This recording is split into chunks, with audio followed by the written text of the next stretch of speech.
सदर महफिल, ख़वातीन व हज़रात, जो पॉइंट्स मैंने लिखे थे उस तो सब डिस्कस हो चुके हैं। सबसे पहले तो मैं मुबारकबाद पेश कर दूँ शम्स अक़बाल साहब को। मुझे उम्मीद भी थी कि काम जब आप करेंगे तो इसी अंदाज का करेंगे। ये किताब, ये सेमिनार और जो भी आइंदा होंगे,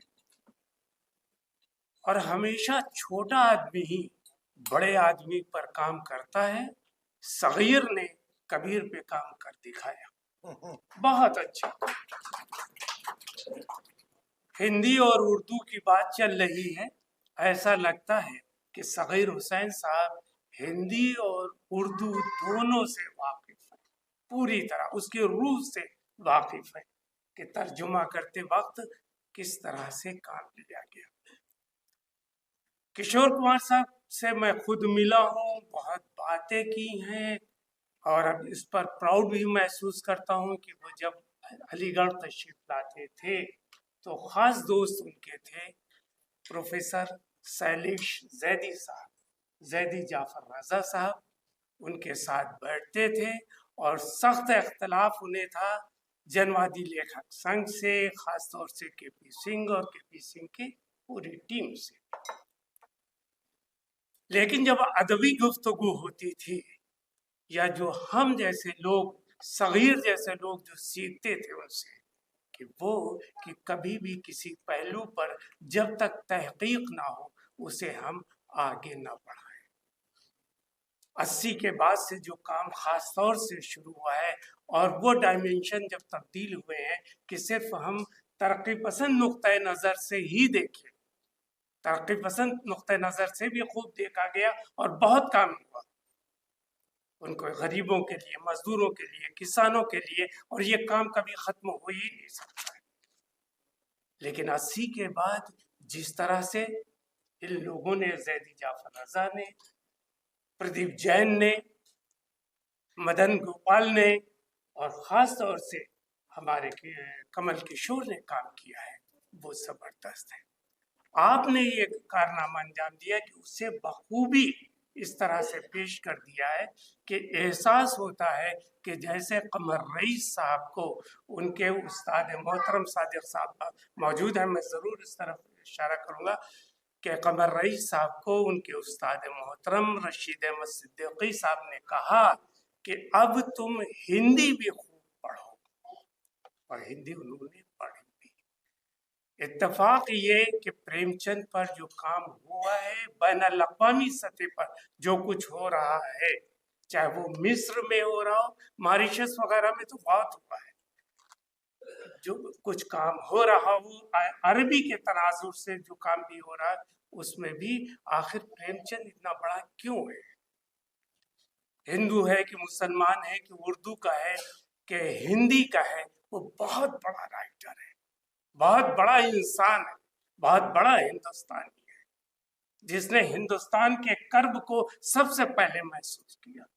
किसी भी तख्लीक़कार को यह अगर नहीं है तो वो एहसास नहीं हो सकता। उसने महलों से निकालकर चौपाल तक पहुंचा दिया कहानी को, किस्से को, ये पहली बार उसने कर दिखाया। उसने सवाल कायम किया है जो कमल किशोर के ही जरिए है। मैं कमल किशोर के ताल्लुक से बात करना चाहता हूँ कि उसने सवाल कायम किया कि ये कैसे ईदगाह है कहानी, किसको फितरा अदा किया गया। हामिद जो दुर्रे यतीम है, जिसको सबसे मुस्तहक है, जब उसे नहीं मिला तो नमाज किसकी होगी। अमीना को जब उसका हक नहीं मिला, रमजान के महीने में जो हर वक्त किताबें चलती रहती हैं, चंदा चलता रहता है, हाथ फैलाए जाते हैं, अमीना ने हाथ क्यों नहीं फैलाया? जिसका कोई नहीं है, शौहर नहीं, बेटा नहीं, कोई भी नहीं। सवाल कायम करता है कमल किशोर उस कहानी के एतबार से। ये तमाम उसकी सिर्फ इसमें बहुत से हिस्से नहीं है ये किताब में, लेकिन कमल किशोर को सामने रख लीजिए तो इस लिहाज से वो 80 के बाद से डोमिनेट करता रहा है तनकीद पर और तहकीक पर, और आज भी काम कर रहा है। उसने सवाल कायम कर दिया। कफन जिसका भी जिक्र आया, जो दिसंबर 1935 में जामिया में पब्लिश हुई, किसका कफन है? घेसू का है, माधव का है, बुधिया का है, आखिर किसका है? ये क्या उन निकम्मों का है, या उस औरत का जो उन निकम्मों का पेट पाल रही है, या जो उसके पेट में परवान चढ़ रहा है बच्चा, उसका है, या बेहिस माशरे का है? दर्जनों सवालात कायम कर, उसने सवालात कायम किया। और आपने जिक्र भी किया है सगीर साहब, इसमें है भी बहुत से कि अगर डायमेंशन है तो क्या सिर्फ प्रेमचंद फिक्शन निगार है? अफसाना निगार, नावल निगार और ड्रामा नवीस यकीनन है बहुत बड़े।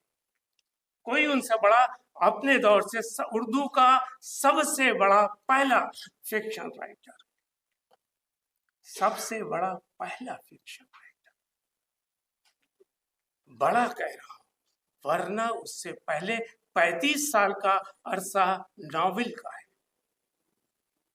उनसे पहले अफसाना भी है तो राशिदुल खैरी का है। लेकिन जिस तरह से उसने फन को पेश कर दिया पहली बार, उस पर है। हक्कानी उल कासमी साहब बैठे हैं, ये तो इस डायमेंशन पर बहुत खूब लिखते भी हैं और अच्छे अंदाज में उठाते हैं। मैंने भी सवालात उठाए थे, और कमल किशोर के ही अंदाज से कि वो कहता है कि और भी चीजें तो देखिए जो NCPL में ही मौजूद है और उर्दू में ही मौजूद है, कि मजामीन उसके 28 मजामीन है जो पर्सनालिटीज पर है, सवाने में है। तनकीदी उसके मजामीन हैं उर्दू में और हिंदी में भी। तबसरे उसके 17 तबसरे हैं, 32 इंशाइये हैं, 45 इदारिये हैं। एडिटोरियल उसके एक दो नहीं, कॉलम 150 उसके कॉलम है, खतूत उसके 695 खतूत हैं, 10 तर्जुमे हैं। ये तमाम भी एहसास अगर हम उसका अपने सामने रख रहे हैं तो कमल किशोर अगर सबसे लड़कर, और वाकई आप बहुत ज़हीन हैं शम्स अकबाल साहब, शम्स भी हैं, एक शम्स देखिए, शम्स मोहित साहब पीछे बिल्कुल बैठे हुए, एक शम्स साहब यहाँ है, और फिर उसके साथ साथ इकबाल भी हो, तभी आपने सदारत भी ऐसे शख्स ने कराई जो बिल्कुल मुझे लगता है कमल किशोर जैसे। किसी भी महफिल में सच कहना है तो कह देते, सदारत कोई कर रहा हो। कमल किशोर साहब को मैंने देखा है कि जनवादी लेखक संघ की और दूसरे लोगों की तहरीरें पढ़ी जा रही हैं और सवाल खड़े कर देते। खुद इलाहाबाद में रिजवी साहब, अकील रिजवी साहब पढ़वा रहे, महफिल है, और कमल किशोर खड़े होकर और ऐसे तीखे सवाल कायम कर दिए कि पूरे महफिल को लूट लिया। सदारत भी आज वही शख्स कर रहे हैं। तो इसमें हमने बहुत से पॉइंट्स नोट किए हैं। इसको अब और जहां इस पर जो गुफ्तगू हुई है उसके लिहाज से हम और भी करेंगे। कमल किशोर ने अपनी कई चीजें कही थी, उसके लिहाज से मैं अपनी बात एक पैराग्राफ में खत्म करना चाहता हूँ।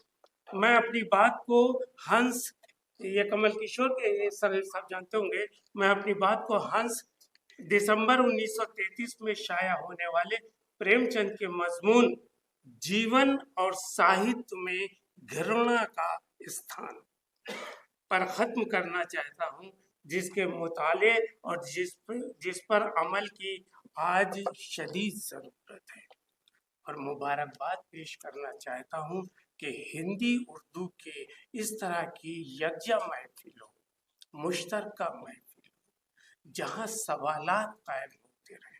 हमें अभी बहुत सीखना है, और प्रेमचंद का कद हर रोज बड़ा होता जाएगा, क्योंकि जिस तरह से उन्होंने अपने तमाम फनपारों में सवालात कायम किए हैं। अभी कोविड-19 के ज़माने में हमें सबसे ज़्यादा अगर कोई फनकार याद आता था तो प्रेमचंद। ये तमाम वैल्यूज क्या चरमरा गई?